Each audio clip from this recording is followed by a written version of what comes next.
Presiden Amerika Serikat Donald Trump meningkatkan tekanan ekonomi terhadap Iran dengan mengancam akan mengenakan tarif impor sebesar 25% bagi negara manapun yang masih menjalin hubungan dagang dengan Teheran. Pengumuman ini muncul di tengah dimulainya kembali perundingan tidak langsung antara delegasi AS dan Iran di Maskat, Oman, guna membahas program nuklir yang sempat buntu. Melalui unggahan di media sosial Truth Social pada awal pekan ini, Trump menyatakan bahwa kebijakan tarif tersebut akan berlaku segera. Langkah agresif ini menandai perluasan strategi sanksi AS yang sebelumnya menyasar perusahaan, kini beralih menjadi hukuman langsung terhadap negara mitra dagang Iran. Setiap negara yang berbisnis dengan Republik Islam Iran akan membayar tarif sebesar 25% untuk setiap dan semua bisnis yang dilakukan dengan Amerika Serikat. Demikian tulis Trump. Ia menegaskan bahwa perintah ini bersifat final dan konklusif.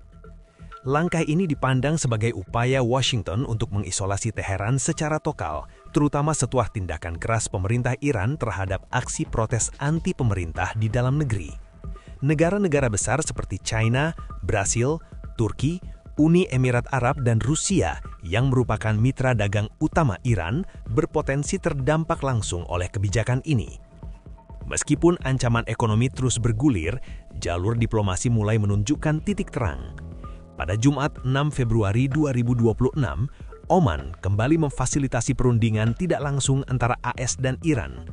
Menteri Luar Negeri Iran, Abbas Araghchi, tiba di Maskat untuk bertemu secara terpisah dengan diplomat senior Oman yang bertindak sebagai perantara bagi delegasi AS. Pemerintah AS mengirimkan utusan khusus untuk Timur Tengah, Steve Witkoff dan Jared Kushner untuk mewakili pihak Washington. Kementerian Luar Negeri Oman menyatakan bahwa konsultasi tersebut berfokus pada persiapan kondisi yang tepat untuk melanjutkan negosiasi teknis dan diplomatik. در مجموع میتونم بگم که شروع خوبی بود.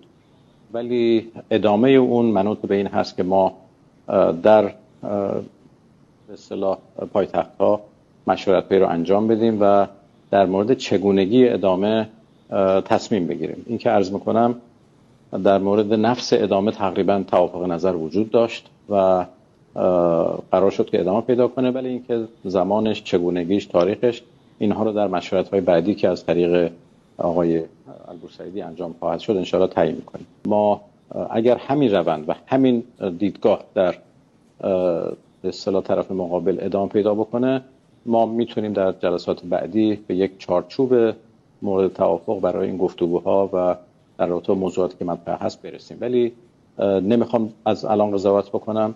به نظر من شروع خوبی بود و میتونه ادامه خوبی هم داشته باشه، ولی بستگی به طرف مقابل و البته بستگی به تصمیم گیری هایی در تهران خواهد شد داره. Perundingan ini merupakan momen krusial mengingat hubungan kedua negara sempat memburuk tajam setelah konflik militer singkat antara Israel dan Iran pada Juni tahun lalu yang mengakibatkan kerusakan pada sejumlah fasilitas nuklir Iran. Analis internasional menilai Trump sedang menggunakan strategi tekanan maksimum untuk memaksa Iran memberikan konsesi besar dalam kesepakatan nuklir baru. Trump menyadari kerentanan ekonomi Iran yang sedang dilanda krisis internal dan sanksi yang melumpuhkan. Dengan kapal induk USS Abraham Lincoln dan kapal perang lainnya di kawasan tersebut, serta lebih banyak pesawat tempur, AS kini kemungkinan memiliki kekuatan militer yang cukup untuk melancarkan serangan jika diinginkan. Namun, apakah serangan tersebut cukup untuk memaksa Iran mengubah kebijakannya atau bahkan menggulingkan pemerintahannya? Masih jauh dari kepastian.